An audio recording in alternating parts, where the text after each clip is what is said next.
Shalom Bapak Ibu, saudaraku di Kristen, apa kabarnya? Masih ingat ya Bapak Ibu, setiap kita ketemu dengan saudara kita, setiap kita menikmati kebaikan Tuhan berkata, selalu ingat ya, hati yang gembira adalah obat. Tapi semangat yang patah katanya mengeringkan tulang. Benar Bapak Ibu, kalau tulang-tulang kita kering, nggak bisa memproduksi darah dan sebagainya, wah. Ya, jadi memang kita perlu Bapak Ibu tetap bergembira, bersukacita, karena itu membuat kita bersemangat menjalani kehidupan kita. Saya percaya mulai dari pagi Bapak Ibu sampai malam ini, sampai kita mau beristirahat ini, saudara ada di dalam sukacita yang melimpah dari Tuhan. Sebelum kita beristirahat, sebelum kita tidur, saya mau mengajak Bapak Ibu untuk membaca firman Tuhan dari Mazmur 33 ayat 22. Dikatakan begini Bapak Ibu, kasih setiamu ya Tuhan kiranya menyertai kami seperti kami berharap kepadamu. Bapak Ibu saudaraku dikasih Tuhan, pada saat kita sedang banyak di rumah sekarang ini karena kasus pandemi ini, ada banyak hal kemungkinan yang bisa terjadi dalam kehidupan kita. Bisa mungkin anak-anak kita bersungut-sungut, mungkin mereka bisa seperti bosan, mungkin mereka bisa seperti, waduh gimana, kapan ya berakhirnya pandemi ini? Bisa seperti itu Bapak Ibu.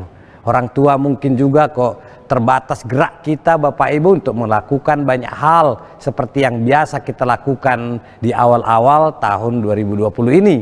Tapi sejak pertengahan bulan Maret kita semua harus menghadapi kondisi seperti ini.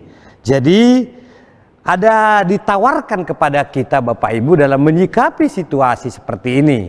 Apakah kita melihat dari sisi positif, negatifnya, kita bersungut-sungut, kita mengeluh, kita tidak bersyukur kepada Tuhan, atau sebaliknya Bapak Ibu kita berterima kasih kepada Tuhan karena Tuhan mengizinkan kita menghadapi ini supaya lebih banyak waktu kita Bapak Ibu untuk datang bersyukur, berterima kasih kepada Tuhan. Saya percaya Bapak Ibu, firman Tuhan berkata dalam Mazmur 71 ayat 5 dikatakan, sebab Engkaulah harapanku ya Tuhan, kepercayaanku sejak masa muda ya Allah. Jadi kebenaran firman Tuhan ini Bapak Ibu menyadarkan kita bahwa sebab Engkaulah harapanku ya Tuhan. Jadi memang pengharapan kita yang sejati itu adalah dari Tuhan. Mungkin Bapak Ibu sesuatu kita harapkan dengan situasi kondisi ini, perekonomian atau apapun itu Bapak Ibu. Tetapi pengharapan kita sejati adalah dari Tuhan.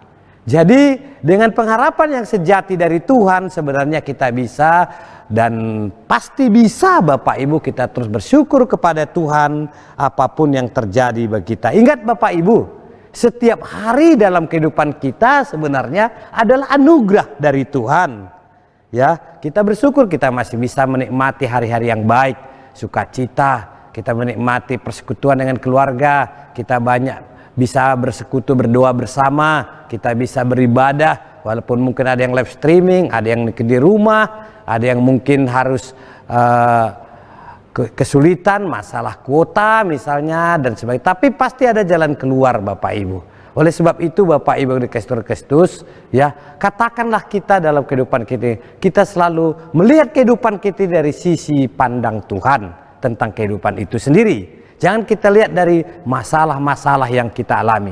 Lihat kehidupanmu, lihat kehidupan kita, apa yang menurut sudut pandang Tuhan. Saya percaya kalau kita melihatnya dari Tuhan, maka akan berbeda respon kita, berbeda sikap kita, menyikapi kehidupan apapun yang terjadi dalam hidup kita. Saya percaya seperti firman Tuhan tadi katakan Bapak Ibu, kasih setia Tuhan, kasih setiamu ya Tuhan, kiranya menyertai kami seperti kami berharap kepadamu. Karena kasih setia Tuhan menyertai kita karena kita berharap kepada Tuhan. Untuk itu saya mau katakan malam ini kepada kita, teruslah berharap kepada Tuhan. Dia Allah yang setia, yang tidak pernah meninggalkan perbuatan tangannya bagi saudara dan saya. Tuhan memberkati. Shalom.